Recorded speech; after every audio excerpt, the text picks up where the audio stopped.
Hi everyone, my name is Jackie Lange and I'm here with Jason Russell from SEC and Firestorm Solutions, and what we're going to be talking today about is workplace violence and how prevalent it is in today's day and age. So Jason, tell us a little bit about that. Yeah, I mean, there's roughly 2 million incidents of workplace violence a year. So anything from an assault to a shooting. So we focus really heavily on assisting organizations to make sure that they're prepared not only from a physical security standpoint, but also from a policy and procedure standpoint and training to really reduce, hopefully, the incidents of workplace violence, reduce the severity.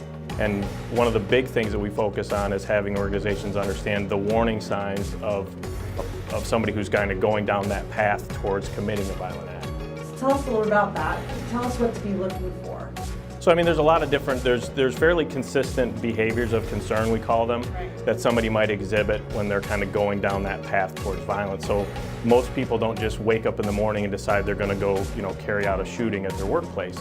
There's really very consistent behaviors that we see prior to that event. So things like stalking behavior. Many times they'll have what's called leakage, which is they won't directly threaten the workplace, but they'll make statements that lead you to believe that they might be kind of planning something. Usually these types of incidents will follow some type of a stress, so maybe the person's been promoted, they've been fired or terminated. So it's really important for organizations to pay close attention. First of all, to know the warning signs, and there's quite a few of them, and then also, what do we do if we see them? So we have this employee who's actually showing us these signs that maybe he's heading down this path. How do we intervene and hopefully pull them off that path so that they don't, commit that violent act? And if you think about physical security, an employee is allowed in the building. So all the things that we really focus really heavily on for security aren't going to work in these types of situations because it's somebody who's allowed in the building. Right. So you are about preparing people and making it helping the employees be proactive in case of that type of scenario. Absolutely. So we're all about prevention. Obviously, the best, to never have an incident is the best case scenario. So the more layers of prevention you can put in place, so not only from our site assessments, which are looking at your policies to make sure you have good procedures in place, looking at your physical security to make sure that it's appropriate, that it doesn't damage your operations or hurt your culture, but that it's appropriate for what you do. And then looking at, training. What have you done for training in case there is an incident? So really heavily on prevention with an understanding that, hey, we can take a lot of steps and still have something bad happen, and we need to be able to respond when it does. So the process really needs to be holistic. We can't just we kind of call it the 3 legs of the stool. You've got your physical security, you've got your policies and procedures, and you've got your training. And without all 3 of those pieces, you're really not done.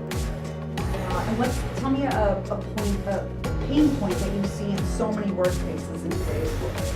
Well, a big pain point is people just don't know what they don't know. Right. So, a lot of organizations think they're good because they have a security guard or because they watched a video on how to respond to an incident, but they haven't really taken a real in-depth approach to this problem.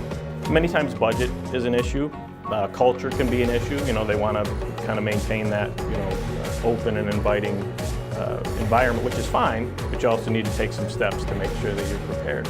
So I think the real significant pain point is often just they don't know what they don't know. Security and law enforcement are not the same thing.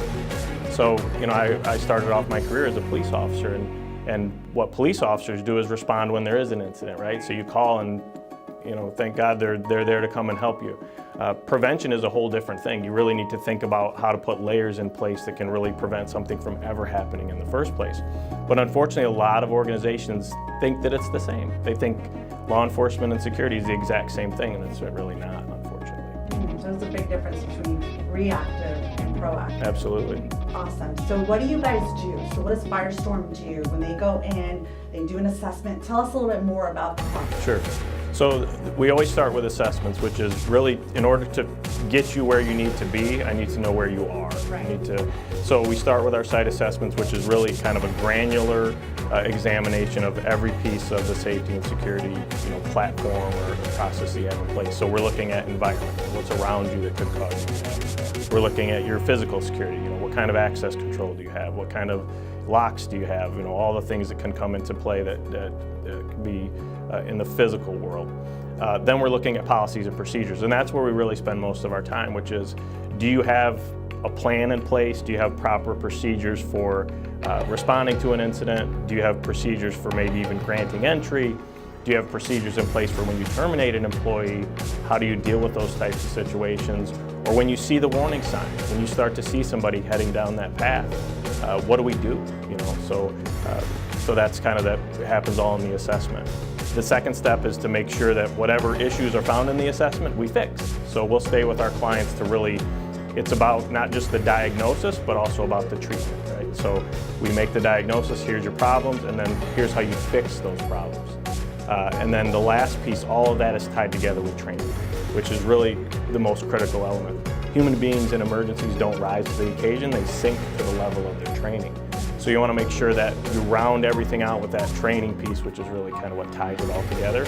And then really follow through and follow up, which is kind of maintaining that relationship with the client so that when they do have questions and they have concerns, they can come to you as an expert and say, hey, what do we do about this now? So we try to maintain long-term relationships and really become a part of the culture of any type of organization. Well, if you have any questions or comments, please leave them in the comment box below or visit firestorm.com.